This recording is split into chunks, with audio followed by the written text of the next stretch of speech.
So it's coagulation today, which is such a hard thing to cover. I'm glad this didn't come up before memberships Mm. because I think it would have scared everybody. I Uh, think I think the year I sat, I'll turn my camera on. The year I sat, I think we had the coagulation, some question on coagulation. I've forgotten what it was though. yeah, yep. Do you feel like you've got a really good grasp on how clotting occurs? Uh, in bits and pieces, yes. What is Yeah. happening with my phone? Not phone, computer. Bits and pieces, yes. I don't claim to know anything properly. It's always a learning, but some bits and pieces, yes. Okay, cool. So I actually did well, I started a PhD in hematology.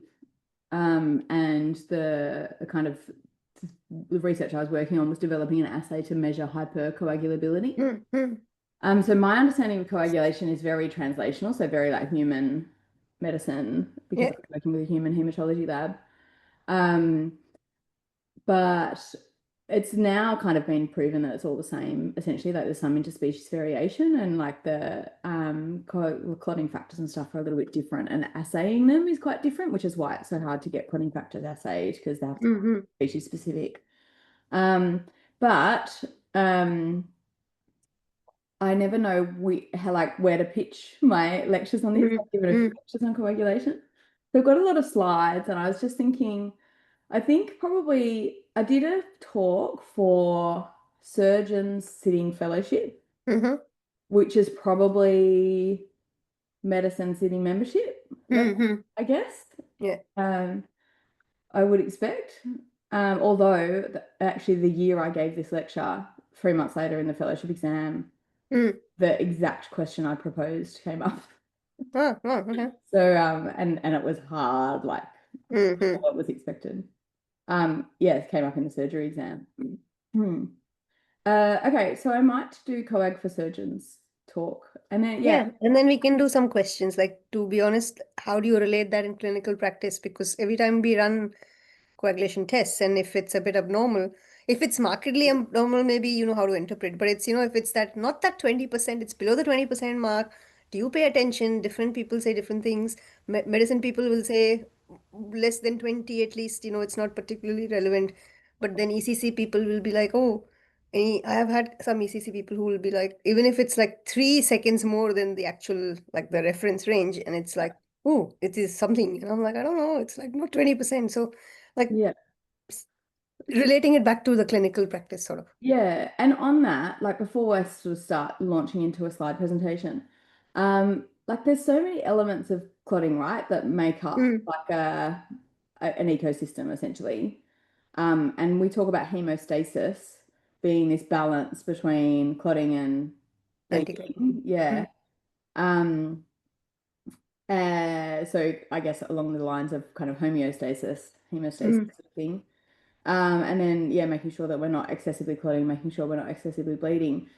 But what components of bodies make up, like, will contribute to too much clotting or too much bleeding? What elements are there that we need to consider in the clotting system?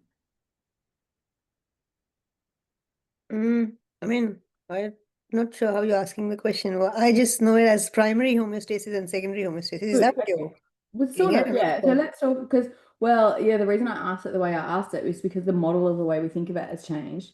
So tell me Mm-hmm. what primary hemostasis means or what it involves, what elements are there that contribute Like to the platelets, the one Wilburn factor, and then it? you have to have the endothelial damage. So is that Virchow's triad? Mhm.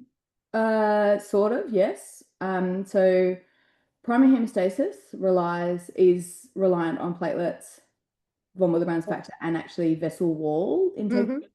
So not necessarily endothelial damage. That's what will trigger a clot to form. But Mm-hmm. you can get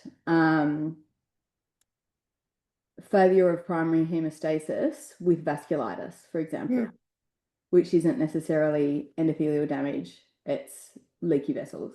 Mm-hmm. Um, it's yeah, I guess it's inflammation. So those are the three elements that uh make up primary hemostasis. What sort of clinical presentations do we get with disorders of primary hemostasis? More likely like petechiation, ecchymosis. Mm. Um, yeah, essentially you'll get that. Yeah, and gastrointestinal bleeds, I think, are probably a big one. The one that we kind of said that can be life-threatening. Mm. Mm. Epistaxis, Mm. gingival bleeding, yeah, the main things. So typically small volume bleeds, apart from the Mm. big gastrointestinal ones. And oozing. So if you're a surgeon, for example, and you're doing a surgery in a patient with a primary hemostatic abnormality, so a reduction in platelet numbers, reduced von Willebrand's factor. So a lot of dogs like with von Willebrand's deficiency aren't diagnosed till they're desexed. And during surgery, the surgeon will go, God, I've used a lot of swabs. And then afterwards, they just get a big hematoma and that site just continues to ooze. So it tends to be more of an oozy bleed rather than a catastrophic large volume bleed. Mm. So then if we say primary hemostasis is platelets, vessel walls, von Willebrand's factor, what makes up the secondary hemostasis system? So that's your like we used to call it extrinsic and intrinsic Mhm. pathway, but now we don't like it's the cell model base. Mm. So it's your the clotting factors Mm. 1 to 12, I think it is. And then Yeah, yeah, that's basically. essentially. Yeah. Okay, so what about then what elements of coagulation have we not talked about? So a clot forms and then it has to break down. So what Mm. makes up, what is that called? Clots breaking down. Fibrinolysis. Yes, good. And what causes fibrinolysis? Components make Um, up fibrinolysis.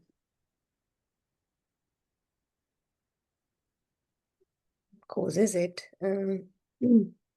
Like it's you have the I think it's plasminogen Yes, that binds to excellent. fibrin, Yes, and good, when it degrades, the plasmin will degrade that the clot. good, excellent. And what about just in health and to maintain that homeostasis in the clotting system and prevent excessive clot formation? What else do we have in our circulation which will decrease incidence of clot formation? Mm.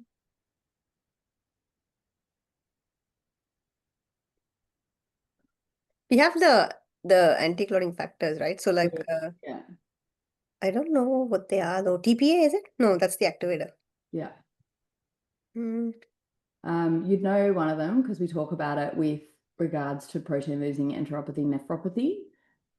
Yeah, yeah. Okay, And then, anti-fibrin. yes, good, good, good. So that's the most common one. And then protein C and protein S are the other two that we talk about often in a lab and clinical, like, but not, we can't measure it. It's not something that we kind of think about very often. But then, so when we sort of say, okay, well, we've talked about fibrinolysis and endogenous anticoagulation effects, then we can see that that model of like looking at primary hemostasis and looking at secondary hemostasis is missing some big factors which might be contributing to an excess in clot formation or a reduction in clot formation. Mm. So then Virchow's triad, like you mentioned before, can you remember what the triad is? The like hypercoagulability, endothelial damage. Mhm. One more. I just did this in my head. I was like, do I actually know this? No, it'll come to me. It's It like was endothelial damage, abnormal like blood flow, so stasis essentially. stasis. Good. That's it. Exactly. So Virchow's triad describes the predisposition to excess clot formation. So we've got endothelial damage, we've got stasis, which is true mostly actually for venous, because it's very hard to get stasis in an arterial system, Mm. venous clot formation. And then hypercoagulability, what does that mean? That's a very fluffy term. I don't know, when you're making more clots, Making more more than clots, clots than exactly. And so if we think about what might contribute to hypercoagulability, if you think about then the different elements of what we've talked about, does is it any what can you think of any that will cause hypercoagulability based on those elements, like an excess of one of those elements or an absence of one of those elements? so from the maybe stasis can. Hmm. in it? I was actually thinking more about the parts of the coagulation system. So, for example, like if you've got a protein losing enteropathy and you've Mm. lost antithrombin 3, are you still there? Yeah, yeah. Oh, cool. My Zoom's just doing something funny. How will that affect your predisposition to clotting? Because then you have more factors that are pro-clotting than anti-clotting. But Good. then So there's what's the also, balance? I think there's, from memory, cholesterol also plays a role, like cholesterol, lipid, one of them play a very important role.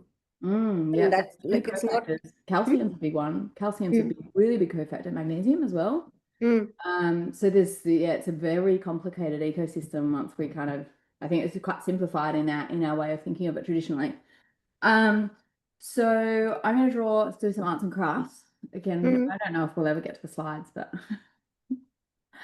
um, so my research was involved, like we were looking at um, essentially watching clots forming and then tweaking bits of the coagulation system, like adding and taking away mm, bits, to see if we can get clots to form faster, slower, and then in what disease states we were then seeing the same kind of pattern of clot formation. So a normal clot, you put the blood in the machine, you activate it, and nothing happens, and then it starts to get more and more clotted, and then it goes up like really like this. mm, And then fibrinolysis occurs and it comes down like this and it breaks down to nothing. So then when we look at a dog that had protein losing enteropathy, so had mm, lost some of those anticoagulants, I actually couldn't get the sample in the machine before the clot started to form. Like it formed so fast that my mm, graph started up here, mm, went up to here, and then came down the same way as so fibrinolysis mm, wasn't affected, but clots were forming so much faster. And if you say, okay, if you've got a clot, normal hemostasis, a clot is present for like 6 minutes before mm, fibrinolysis occurs. That's not true. It's much longer than that. But this is mm, like experimental setting. mm, Then in this dog, we've got clot present for 20 minutes before fibrinolysis has occurred. And the chances of that then becoming a thromboembolic risk is then double or triple. mm, These are all like, this is theoretical. We don't have those numbers in dogs because we just don't see that many dogs with thromboembolic disease that we get to investigate thoroughly. But in theory, you can see that there's more of a risk of clot causing morbidity or mortality than in other in a normal patient. So then if we look at a dog with Cushing's, just because it's interesting and we're medics, mm, same thing, clot forms.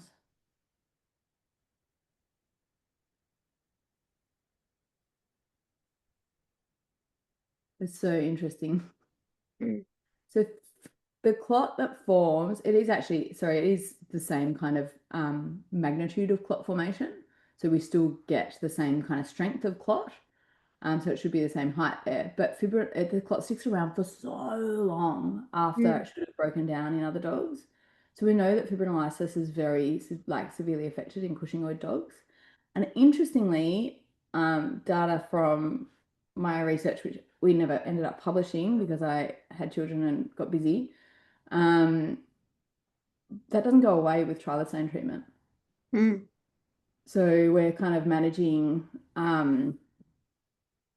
Cushing's, thinking we're solving clinical signs, we're solving the morbidities associated with Cushing's, but actually that predisposition to hypercoagulability is probably actually still present in those dogs. mm, Um, and like you mentioned, cholesterol is a cofactor, right? mm, So when we treat Cushing's with trilostane, we treat like right down at where the like whole cholesterol kind of steroid generation pathway turns into cortisol, mm, but the cholesterol is still there in excess. mm, So it's probably contributing to clot formation, and that like those precursors to cortisol mm. are probably the things that contribute to hypercoagulability rather than the cortisol itself. What if you had, I'm digressing a little bit because still topic of Cushing is because you're saying trilostane doesn't affect coagulation, but if you had to treat it either by, say, hypophysectomy or a bilateral adrenalectomy, would that change? Because then you're taking the primary, like, I think so. We haven't done the studies yet, Yeah, yeah, but my theory of why that hypercoagulability remains, that we've still got excess of those precursors, yeah, would be negated by treatment with either mitotane or hypophysectomy. yeah. So I'd be really interested to have a population of dogs that we did this same study on mitotane or the Hmm. hypophysectomies, but getting the numbers is insane. Like we had 60 dogs with Cushing's to get the comparative numbers. Yeah. Like nobody's using those treatments. Anymore, yeah, yeah. Yeah, exactly. I mean, yeah, I mean, mitotic, no, but yeah, hypophysectomy, it's too, like people don't, yeah, it's it's a pretty small population. limited. Yeah. Okay, I don't know how I close down this. Oh, I think over here, at least as far as I'm aware, in Australia, it's only for the hypophysectomy that Patrick does is essentially for hyposomatotropism cats, more likely. But mm, I think because I was listening to a webinar in the States, I think it's Washington State or something, the people there are doing hypophysectomy even for adrenal tumors much before they start, not adrenal, sorry, I mean pituitary dependent tumors much before the hyposomatotropism thing came about. mm. Yeah, and there is some, I definitely know at SASH they've done some hypophysectomies in Cushingoid dogs, Mm-hmm. particularly macroadenomas. Mm. Huge success, like here with the Cushings. They need thyroid supplementation and Mm. often, DAVPV because of the yeah, exactly. insipidus, diabetes insipidus. Yeah, but as far as maintaining those diseases requiring really consistent hormone supplementation is easier than titrating that trilostane You dose understand it? Mm. and dealing with the neurological effects of a macroadenoma. Mm. So, like, very successful. It's just such high morbidity, isn't it? Mm. It's a big one. Okay, I'm going to put these slides up and then we can just talk. Mm-hmm. The See, please feel free to just tell me what you're interested in and we can skip through. Okay.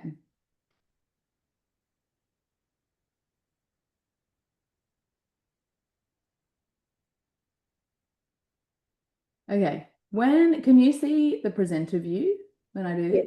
Yeah. Yeah. Okay. I just don't know if there's any notes that might be helpful. All of these places I used to work and now I don't work at any of them. So the old slide. So this is when I was doing my PhD, which I didn't finish, so I don't get too excited. But yeah, this is the research institutes that were supervising my research. Mm-hmm. And then vet science faculty, and then I was at North Shore clinically at that time as well. So this was for surgeons, as I mentioned. And the way that I structured this talk was like, here's a question that you might get in an exam, and here's what we're going to talk about, like really getting a good understanding so that you can write a really good answer to this question. So the question is compare and contrast the cell-based and cascade models of coagulation. What I would like you to cover in the response to this question is the traditional model, the cascade model of coagulation, and why we can see that that's not a balanced model and there's stuff that we're missing in that. And then describe the newer understanding of the cell-based model of coagulation and why this is relevant to surgery, essentially, which is the part that we can just ignore, probably. Um, so the traditional model of coagulation is the cascade model. And we knew that the sort of primary hemostasis, and we sort of think, okay, there's tissue damage, the platelets plug the hole, and then the clotting factors swing past, get activated, and make a fibrin clot. That was our sort of traditional understanding. So we're not going to talk a lot about the primary hemostasis system. We're just going to talk about this cascade model here. It's got two arms to it, the extrinsic pathway and intrinsic pathway. Do you know what that describes? Like extrinsic and intrinsic? Why is it I called? just know which factors are Yeah. extrinsic and intrinsic. Yeah. So I don't feel like I ever really understood this, but the extrinsic is when clotting is triggered outside of the Outside, vascular yeah. space. Yeah, Hmm. intrinsic is when clotting is triggered inside the vascular space. So that's the big difference between the two arms. Now, when we look at how clots form, and like as I showed you in that whiteboard, we used to just literally watch clots form using a machine that would measure the density of the clot and the strength of the clot and watch it break down and stuff. Um, Clots will form really, really fast sometimes, really, really slow sometimes, with way less strength sometimes, depending on what's triggering that clot formation. So Hmm. if you've got, for example, a clot that's triggered by the extrinsic pathway, it like causes a really fast but not a very strong or long lasting clot. Hmm. If you trigger a clot through the intrinsic pathway, it forms really slowly, it gets to a good level of strength, it sticks around for longer. So neither one would suffice in all situations. We need to have both of those pathways for clot formation to be triggered. But in reality, there's no clot in a body system that is formed only by extrinsic activation or only by intrinsic. So as we start to develop this cell-based model of coagulation, we start to see how these two arms interact and that one can't really form adequate hemostasis without the other arm. Hmm. So they're both really important. So the main things to like, I find this really overwhelming. Do you look at this and go, too many numbers? No, the way I remember it in my head, because in the beginning I used to, but then the way I remember is intrinsic is longer, like num more numbers because it's harder to work on yourself. It takes more Oh, time. yeah. I love that. Yeah. So then more numbers in intrinsic and less Yeah. numbers in extrinsic. Like that's how I remember. Yeah. Oh, it's good. Um, yes, good. Okay, so I'm going to just focus on the extrinsic pathway. So this is coagulation that's triggered outside of the vascular space. So tissue factor is a clotting factor that is only found in tissue. Hmm. So it can't be found intravascularly. It's only exposed to those circulating coagulation factors when there's endothelial damage. So there's Hmm. endothelial damage, tissue factor gets exposed, and factor 7 swings past in circulation and goes onto the tissue factor. And then we get a little bit of factor 10 sticking, factor 5 in this common pathway, and then we get a little bit of thrombin produced. And remember, I said when we watch a clot form triggered by this pathway, forms fast, it forms hard, and then it breaks down really quickly. Hmm. So we get this little bit of thrombin produced and a little bit of fibrin produced as a result of activation through this pathway. Um, what is the test for this pathway? PT, because Good. it is in the Yeah. factor Yeah. 7, shortest half-life. Excellent. Good. So factor 7 works very well at high concentrations. If you dilute it out, it doesn't work anymore at all. Hmm. So this fast hard clot formation Hmm. like kind of takes over all the testing. So when we're kind of trying to test the whole coagulation system together, we're really only testing this fast hard because then it masks everything that happens afterwards. So factor 7 like kind of shows up in all our tests, but what an APTT actually is a dilute PT, which means that factor 7 is now below the effective concentration, and we can measure the contribution of those other factors to clotting. Hmm. Does that make sense? Yeah, yeah. No, I didn't know that. No, it's interesting, hey? Hmm. I remember going, whoa, when I found that out. So I try and make everything like visual because I'm very visual, but like I think of coagulation, if we're trying to start a fire, the ultimate goal is to start a fire that's not a raging bonfire that's going to burn the house down. Hmm. That's just going to rumble along and be completely under our control. And I think of like the different pathways as Hmm. like how easy would it be to light a fire this way? Hmm. This is like if you strike a match, it's a really big, quick reaction, but it's very Hmm. short-lived. So this is just the redhead match. This little like this is how you trigger a fire. Hmm. It's not going to sustain a fire. You need more to keep it going. So then we look at the extrinsic pathway. Um, can you think of, do you know what happens when there's a factor 12 deficiency? It's not clinical though, isn't it? Because Not like at cats all. have a factor 12 deficiency, but they're not clinical for bleeding. That's all I know about it. Yeah, exactly right. So not at all clinical. So in fact, it actually predisposes to hypercoagulability. subtle and very clinically not very relevant. But if we look at this pathway, it looks like all of these factors are equally important. This factor 12 doesn't really matter, Mm. as opposed to fact what happens if you've got a deficiency in factor 8? Then you bleed. You? A lot. Yeah. Yeah, yeah, a lot. Oh, factor 9, so hemophilia, Yeah. AMP, um, a lot of bleeding. So we can see that by looking at this pathway, there's this formula like this leads to this leads to this. It doesn't actually give us an idea of how important each of those factors are. But ultimately, the end goal, again, is fibrin. But this is just the component of coagulation that's happening in the intravascular space. Mm. So this is it's like you can't really light a fire this way. Like this is like wet wood. Mm. It's very good if it's triggered by the other pathway, but it's absolutely hopeless at triggering clot formation in its own right. Mm.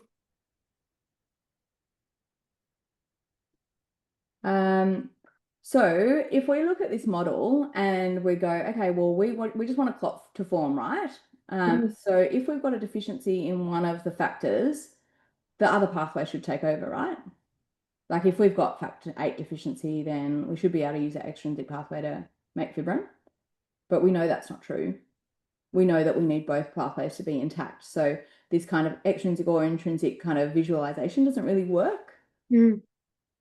This is we've talked about, like the importance of the different factors isn't described here. And there's no like visual kind of representation of this just isn't just happening all over the body. This is Mm. at the site of an injury. So why are all these circulating factors getting activated and where is that clot and how is it being actually maintained in the one Spot. spot? Yeah. And that's where that interplay between that primary hemostasis system and the secondary hemostasis system comes in, and why we've shifted our model of thinking about hematology or hemostasis from primary secondary hemostasis to now a cell-based model of coagulation.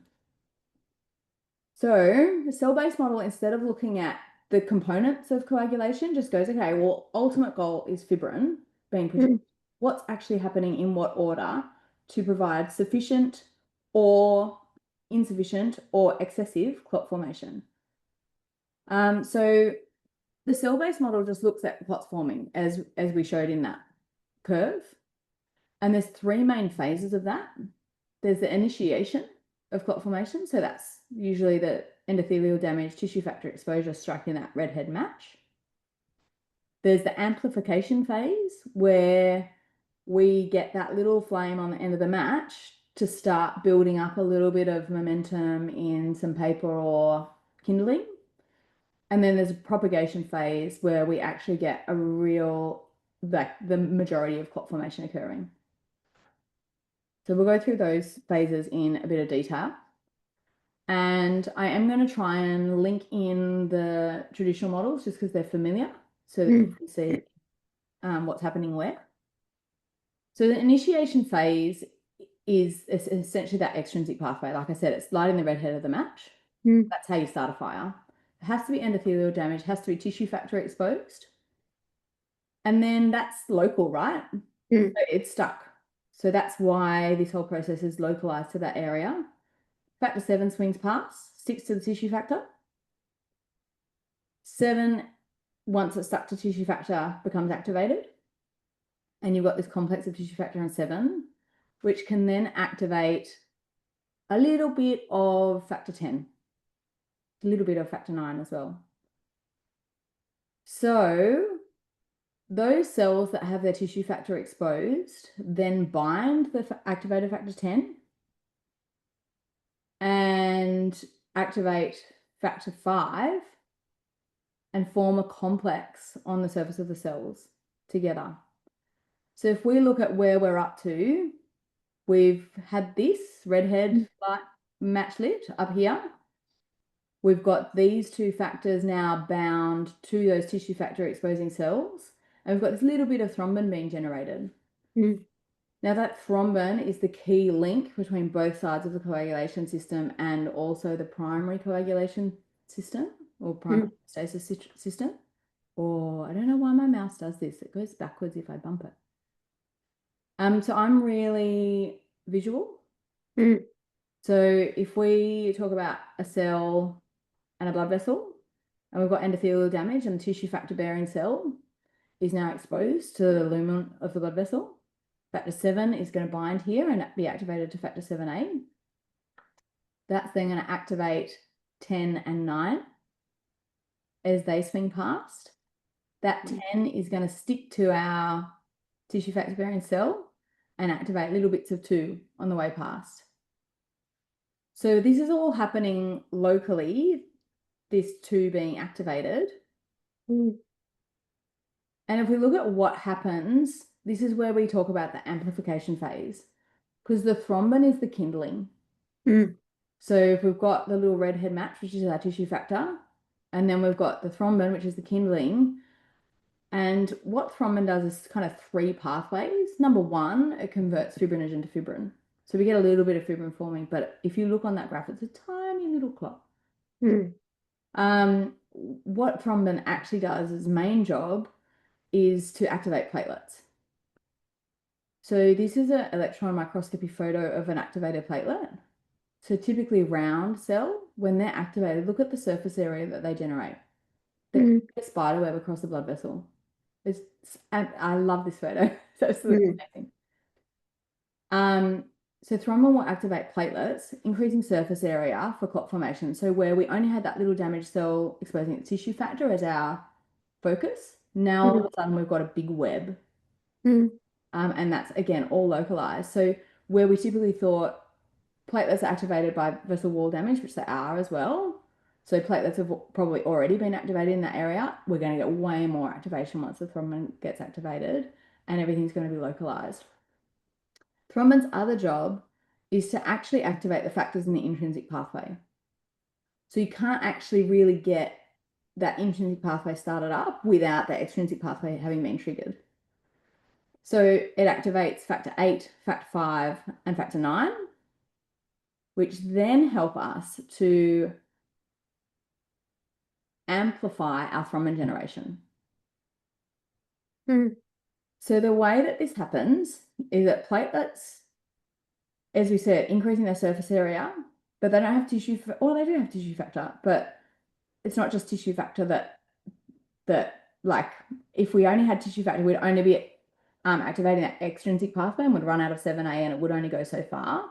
Mm. What platelets do is actually externalize, you know, the little oh my gosh, what are they called? Phospholipids, Mm. cell surface. Mm. If you look at a platelet, they've got phospholipids on the inside, which are called phosphatidylserine, Mm. and they're always on the inside until they're activated, and then they flip out to the outside. So the little phospholipids just switch sides, and the phosphatidylserine is like an anchor Mm. for clotting factors to then form their complexes, which can really amplify thrombin generation. So number 1, once platelets are activated, they externalize their phosphatidylserine, and this localizes the coagulation. Oh, again, sorry. Mm. I'm banned from the mouse. Um, then they degranulate, which we know about, Mm. and they release a whole heap of pro-inflammatory and pro-coagulation factors, Mm. and they activate more platelets. So they form themselves a big spider web. Yep. The one thing that's an interesting research area for why sometimes clot formation becomes systemic is that these little ends of the arms of the platelets snap Mm. off. So they release microparticles, which are covered in phosphatidylserine, and sometimes they take clots or make clots form in areas that they're not designed to form. So sometimes we get more systemic activation of clot formation. So we used to measure microparticles in as my research, and animals that had thromboembolic disease had much higher levels of microparticles than animals that didn't. Mm. Um, so we've now got a huge surface area, heaps of coagulation factors activated, and we've got all of this kind of network built up and ready to then be able to produce a buttload of fibrin. So this is the amplification phase. So initiation and then amplification. Then propagation. Hey? And then propagation. Propagation, exactly. So this is where the work actually gets done. So amplification is just setting up all of those structures. So we've got all these platelets now. We've got all these active coagulation factors. So the first of two factors, so this is where we kind of really see the relevance of the different coagulation factors and why a deficiency in one causes catastrophic bleeding and a deficiency in others doesn't cause any clinical effects. So you don't have to remember that whole intrinsic pathway. The ones you need to think about are the ones that participate in these very important complexes. So the two complexes are called a 10A's complex. 10A's describe something that changes something, an enzyme, so changes something from one thing to another. So 10A's describes a complex which is going to change 10 to something else, probably 10A. So activating factor 10. Yeah. So 10A's complex will form on the surface of those platelets, and that complex is made up of 8 and 9. So that's why you can see hemophilia causes catastrophic bleeding, because we can't get significant thrombin generation without this complex forming. Yeah, it makes sense. Makes sense, yeah. So 8 and 9, very important. 10 and 12, not so, I mean, sorry, 11 and 12, not so much. 10, very important. And then the next complex is our prothrombinase complex. So if we're comparing that to our traditional cascade model of coagulation, that's this very start of the common pathway. So the 10A's complex is sort of still intrinsic, and then the prothrombinase complex is a combination of 10 and 5A on the cell surface. So once you've got, and I'll show you a picture, once you've got 10A's on the left and prothrombinase sitting on the surface of a platelet, you get 300,000 times the thrombin generation as you would if you didn't have those platelet surfaces available. So yeah, it's like absolutely huge impact on coagulation. And it's so interesting, that intersection between the primary hemostasis system and the secondary hemostasis system, because actually those factors can't light a fire without the platelets being there. And so we see why platelets have such a huge thrombocytopenia, has such a huge impact on coagulation, because it prevents really significant thrombin generation and therefore stabilization of a clot. I get very excited about this. Does this make sense?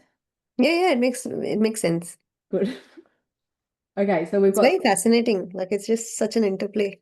it is, isn't it? And I find if I can picture it, if I'm thinking there's platelets with their bigger arms, or like maybe spider web over a vascular injury, and then which elements are going where, I find it much easier to comprehend. So we've now got this huge amount of thrombin being generated, and we're going to then thrombin's going to convert fibrinogen to fibrin, and we're going to get stable clot formation.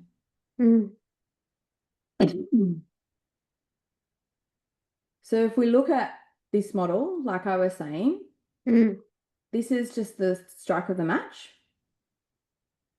This is just the wet kindling, if not accompanied by the strike of the match. But once we've got a little bit of thrombin generated and we can activate that side, it dries out that kindling. And with platelets, it's actually like a really raging fire, but under control because it's localized. As long as the microparticles don't go off. Okay, so the next section is what is the relevance to surgeons? And here is an actual graph from my research. So the time frames of like clot formation in normal animals actually depends on the severity or degree of vascular damage, like how much tissue factor is used. So you can see the time before, so that initiation and amplification phase are down here. Mm, Amplification just kind of starts here, and this is propagation. This is where we actually get heaps of thrombin generated. So you can see that it's like 6, 7 minutes before really significant thrombin is generated or fibrin is mm, generated. So this is like this measures fibrin. So mm, thrombin comes before fibrin. So it's quite a long time. So if you hit a big vessel, this is why they say hold off for 5 minutes. mm, It's quite a long time. The other relevance is in really understanding APTT results, like particularly in purebred cat. mm, You've taken a blood sample from the jugular to get their coags. There's no significant bleeding, but you've got an APTT that's off the scale. mm, Probably not relevant. So I'd probably still go ahead with surgery if that cat had a foreign body or something like that, mm, without too much concern. mm, Um, if you've got a dog that you're suspicious has low platelet levels or is in DIC, for example, and we've got systemic activation of clotting consumption of those factors, what sort of bleeding are we likely to get and how are we likely to need to manage that? And surgeons in particular are exposing tissue factor all over the place. mm, So if there's a patient that is predisposed to clot formation for other reasons, so for example, they've got Cushing's, they've got protein-losing enteropathy, they're mm, not ambulatory, so there's a lot of stasis, got heart disease, endothelial damage, all of that, mm, then they're adding to a problem that's already probably activated mm, and much more likely to cause clot formation. Okay, the next question we could have sort of talked about this a little bit, like I quizzed you on Virchow's triad and the mechanisms of hypercoagulability development. But I do like to have that kind of system in my head. mm, So the question was discuss the mechanisms of hypercoagulability with particular reference to three predisposing conditions. So first thing is Virchow's triad. We tend to go, okay, hypercoagulability. I know what causes that. It's stasis, vascular damage, hypercoagulability. Hang on. Hypercoagulability is one of the three, mm, and I'm asking you to describe just that one.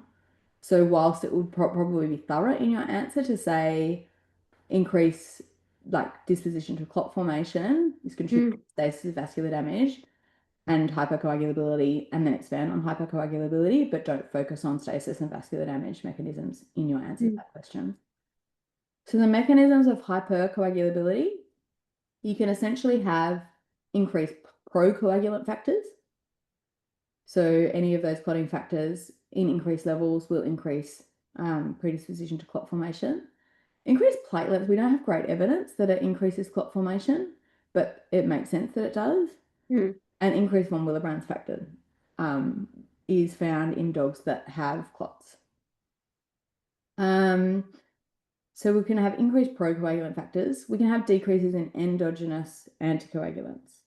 mm, And then we can have decreased clot breakdown. So as we talked about, if that clot sticks around for longer, it's going to stay um, like more risk of becoming an embolic risk. Um, I don't know why I've written arterial or venous. I can't remember. Oh, I guess because of the mechanisms of clot formation. So if we're looking at Virchow's triad, stasis isn't a huge risk for arterial clots. mm. Um, but But like in the artery, they wouldn't like I can't really think of stasis happening in the artery anyways. Like there'll be a lot of swirling, but not stasis really. Is that considered stasis then if there's swirling? um, so if you know, probably not. So if you had an aneurysm in an artery, for Mm, example, where mm, there was dead space that wasn't actually moving that much, mm, the main mechanism there is actually endothelial damage. mm, That's where I do find, I mean, we might as well talk about arterial venous because the clots, if you do histopathology on mm, clots that are arterial versus clots that are venous, they're quite different in composition. So they call arterial clots white clots and they call venous clots red clots. So arterial clots are predominantly made up of platelets. So less clotting factor, less red cells trapped in there. So it's predominantly like a big clump of platelets. Whereas venous clots are essentially a web of fibrin, which has caught heaps of red blood cells in them. Um, and you can kind of see it sort of just sitting around, gaining a Mm, platelet, activating a platelet as it goes past, slowly like, mm, at stasis, just forming a clot. So most arterial clots come from the heart, mm, but actually in humans, they're white clots, but in our species, they're cats. And mm, normally, actually, stasis in the left atrium and left auricle are the mm, cause of those. So our cat's aortic clots are actually red clots rather than white clots, and their mm. composition is more similar to a venous clot. Now, the reason why, like, this is very academic, like, right, let's look at the histopathology kind of thing. But the reason why that's clinically relevant is when we use platelet inhibitors versus when we use factor inhibitors. Yeah. Yeah. So for example, in FATE, we tend to go arterial clot, and this is extrapolated from human literature. It's an arterial clot. We should be using That's why I used to. clopidogrel. Yeah, exactly. Whereas now we're kind of seeing that rivaroxaban is probably as Yeah. effective because actually the composition of the clots isn't a classic arterial clot that we see in humans. Mm, Whereas we see often arterial thromboembolic disease in animals that have protein, like protein-losing enteropathy, nephropathy. mm, They're the ones that have strokes, like mm, infarct the tip of their tongue, infarct their splenic, like artery and stuff. mm, Um, so we tend to see those in those animals that have decreased procoagulant factors that have lost their antithrombin, lost their protein C, lost their protein mm, S, and they then form their clots really, really, really quickly. mm, So I do have a graph coming up. So if we kind of go back to the question of like um, particular reference to three predisposing conditions, and we look at some diseases that we deal with all the time and what changes there are to that homeostasis of the coagulation system in mm, those diseases, the most common one for sure is hyper A, I reckon, that we deal with mm, chronically. Um, so we know that hypercortisolemia, whether it's exogenous or endogenous, predisposes to thromboembolic disease. mm, There are so many mechanisms, and it's not all patients have all of the mechanisms present. So it's mm, very hard to then kind of therapeutically balance that imbalance. So they have increases in factor 7, factor 12, factor 9, factor 10, and factor 5. mm, And of those, remember 7, 9, 10, and 5 are all actually really important. mm, We're going to have much more amplified thrombin generation in these patients. They have increased platelet numbers. mm. Once you know that and you start looking at dogs' bloods with Cushing's, you're like, all of them have thrombocytosis Yeah. and increased von Willebrand's factor. So there's increased chances of platelets getting stuck there. Mm, Decreased antithrombin. And all of these factors lead to increased thrombin generation and therefore increased fibrin generation. They also have increased this one. I was like, I'm not sure what that is. It's the plasminogen activation inhibitor. Mm, mm. It, That's the it- fibrinolysis one, right? yes, Yeah. exactly. So it blocks activation of plasminogen to plasmin. But Mm, for some reason, this absolutely blows my mind because it's a double negative. Just mm, like so it yeah, increases that an increased amount of that will increase activation of plasmin. mm, So you get less clot breakdown. Does that make sense? It's such a mm. double negative. The less clot, yeah, clots don't break down. Full Yeah. stop. And there's heaps of papers looking at, like, now that we're kind of getting better at measuring fibrinolysis and understanding Mm. the fibrinolytic system, there's lots of research coming out about this. Um, So this is why, like we say, pred also like predisposes to yeah. thromboembolic events. It's because of like it's the same thing. That's like pred is essentially hyper A. We giving hyper A to a dog. Oh, exactly. Yeah, yeah, Yeah. exactly. The only thing is that the precursor should be lower, which Mm, is interesting in that scenario. But we definitely do see hypercholesterolemia in our exogenous Mm. dogs. So yeah, I don't know. It's too multifactorial, I think, to Yeah, break yeah. it down. Yeah. So next, most common diseases that we see is probably cardiac disease. So if we think about the mechanisms of clot formation in cardiac disease, it's stasis in that left auricle, Mm. turbulence, which leads to platelet activation, and also endothelial damage in the lining of the heart, Mm. which causes platelet activation. We get thrombin generation, and that's typically locally in the atrium, but obviously there's so much risk of that then going Mm. into circulation. I've put PLN and PLE in here because it's so interesting. But you can see the graph that we got from my Mm. research. I'm sure the magnitude of this clot was much higher. We just didn't get a zero read on it. Mm. Mm. So it's kind of jumped in as soon as it started, but the clot probably started like instantly. And I should have put a normal here, but like this is a normal, this gray one. Mm. So that one that started over here is really, really fast. So we talked about the mechanism that predominantly loss of anticoagulants. Yeah. They just form clots so fast, which is why these ones tend to have arterial thromboembolic disease. How does diabetes, because it's in textbooks, but I don't know if it's a real thing. How would diabetes do it? I've asked like some endocrinologists, and some Mm. people believe it's not really a thing. But then in textbooks it says it's a thing, so I don't know. Yeah, it does. Yeah, for sure. So other diseases that we definitely see it in, diabetes for sure, malignancy, hyper and hypothyroidism, or impact the balance in different ways, and definitely immune-mediated inflammatory diseases. So there's But a really like, what's the mechanism for diabetes? Is it again that because diabetes may cause increased cholesterol, so is it because of that? Like, um what's the mechanism? maybe, but I actually don't know, to be honest.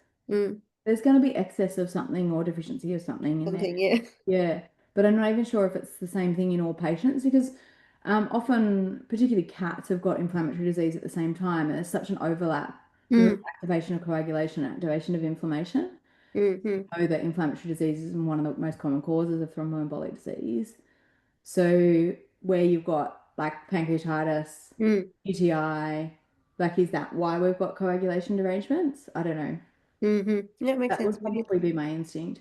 And often, like metabolic syndrome is an inflammatory syndrome that's a precursor to diabetes. So Mm, presumably there's a fair bit of systemic inflammation in cats at least, but I don't know about dogs.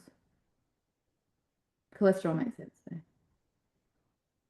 Um, so this is just interesting graph like stuff from my research. So this is normal clot formation. mm, Oh, Um, IMHA, you can see that the clot forms fast and it's a lot stronger. So this is the mm, density of the clot. So there's a lot more fibrin in this clot than there was in this clot, in this normal dog. So mm, over 4 times. The clot's around for similar amount of time. So fibrinolysis wasn't significantly affected in the IMHA dogs.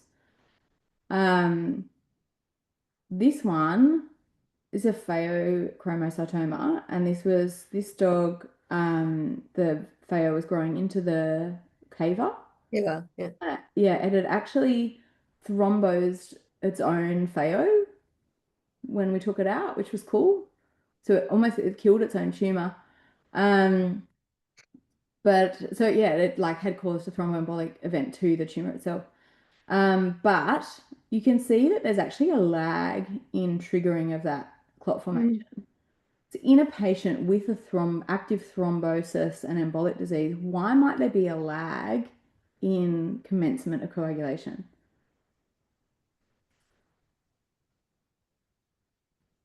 mm.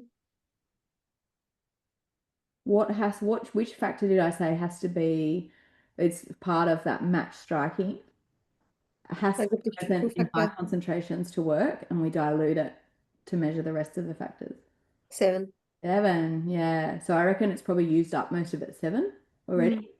And it took a while to get the fire going, but bloody hell, once the fire got going, it got going, didn't it? mm. Yeah. So much stronger clot, much more fibrin being generated. And you can see that that clot stuck around for 37 minutes as opposed to the sort of 20 minutes that the others did. Mm. It's just interesting. Very cool, yeah. Mm. Very cool. Wish I'd published it. So does the lab I was working with. Uh, Can you still do it? I think so. Yeah. I did publish that one. The just a series of dogs with thromboembolic disease of different causes. But I never did the Cushing's, the big study one. Mm. I'll give it to a resident one day. Yeah, I was like, you Why can not? definitely find me a load for you. Yeah. So much work. Um, okay. So this is very surgeon stuff. The main sort of last point is really thinking about what disease are you dealing with Mm. and how are you going to target which element of the coagulation system now that we know that it's all intertwined Mm. to Mm. best prevent thromboembolic complications in your patient depending on their disease. So, if you're suspicious of an arterial thromboembolism occurring or worried about that, so particularly those protein losing patients and in theory those with heart disease, platelet inhibitor is going to be better and profound inflammatory disease as well. But now that we know that if you inhibit 10A, you're actually inhibiting what's happening on the surface of the platelets and therefore the effectiveness of the platelets, maybe a 10A inhibitor like rivaroxaban actually bridges that gap between that primary hemostasis inhibition and secondary hemostasis just a Yeah. bit better. And this is quite an old talk talking about heparin infusions and things like that, which are still used often in 24-hour practices where you can do monitoring, really good monitoring of your Mm. overall effect on the coagulation system. But I definitely wouldn't do that in a setting where you can't monitor it closely, Mm. and particularly not perioperatively because the risk of bleeding is just too high. Mm. What heparin does is actually amplifies the effect of antithrombin. Mm. So it helps with that endogenous anticoagulation. Doesn't work if they've got protein losing enteropathy or nephropathy because there's no antithrombin to potentiate. Mm. So you can see how, like, one of the main downsides of using heparin is that it has really unpredictable effect because Mm. we don't know how much antithrombin is there because we can't measure it. Mm. So it's a little bit complicated. The injectable ones like Clexane and Fragment have really been superseded by the oral rivaroxaban 10A inhibition. Mm. All right. Mm. Good, thank you. This is good. Good refresher. I get like bits and pieces of information in my head here and there. Um, It's just never like properly, what's the word I'm looking for? All coherent and like in a package. right. I feel like you can learn this 10 times in a year and still be going, have I learned this before? Like, this is not familiar to me. It doesn't stick very well, yep. 10 A's, prothrombin A's. Objective is to produce enough thrombin, but not too much thrombin, which is Mm. going to help us to produce a stable clot. Mm. You can't do that without adequate von Willebrand Yeah, platelets, cell surfaces, and healthy vessel wall. yeah, yeah, Full stop. yep, yeah. Could have said that at the beginning. No, this is good. Um, This is really good. Thanks so much for coming. I'm glad you were here because it would have been a very boring talk without you. You would just have to talk to the screen. It just struck me, maybe it's Science Week. I mean, it is Oh the yeah, yeah, Science for Week. sure. Probably Yeah, that's yeah. where others are. Yeah, there's so I've much. never gone for it. This year I was thinking, but now I didn't because I'm going to ECVIM this year. Are you? Oh, Yeah. that's fun. I'm actually presenting an abstract. Congratulations. I've never been to even Science Week.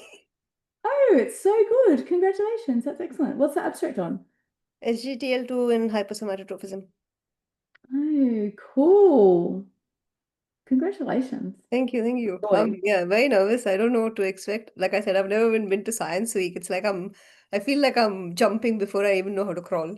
I presented at ACVIM well before I went to Science Week, or like first time I'd been to ACVIM, I presented there.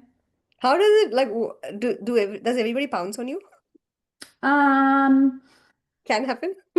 can happen. Okay, It, so because just be really it's prepared. a single individual, right? Like who Mm, doesn't have a very good filter, and often specialists and particularly research or academic specialists aren't the most social of creatures. Um, so I would just say if somebody asks you a question that's like kind of unfair, they probably don't know that it's unfair. mm, Or we just say, oh, I'd have to check with my supervisor on that one. Like, mm, just, I guess I would just be generous with them and say, yeah, mm. you don't have great social skills. Yeah. I'm very excited about it. I mean, hopefully the visa, because it's the visa, me and my visa, like it's just, if that comes through, then yes, because you're supposed to present it in person. So Yeah, I'm yeah. hoping I should get And the you will, Schengen it's visa. like Wonderland for people that are interested in medicine. It's so much fun. Mm. Yeah, it's given me a new excitement in life. I have been feeling a bit sort of, because I just don't know what I'm doing anymore. So, but this has perked me up, at least Good. for this year. Yeah, well done. Congratulations. It's a huge achievement. And It research is? is not easy. Okay. Yeah. I have no idea. I'm just like, Good on you. laugh. I'm hoping this will open some doors for me career-wise because I'm still interested in a residency. It's just I've never been able to apply because of the stupid visa. Hopefully this will end. The end is near. Yeah, Hopefully. good. It's not really the end, it'll be the start, but I the was end going to the say, struggle. there's no end. There's just an ongoing game. Mm. I better run, but good Okay, luck. okay. Thank When you. is that? That must be coming up. 20th of September is my, like it's from the Oh, 18th to so 20th, cool. and then Yeah, I'm on the 20th. great. Okay. Well, I'll see you before then. Mm. Lovely. All right. See you Yeah. soon. Thank you very much. Bye.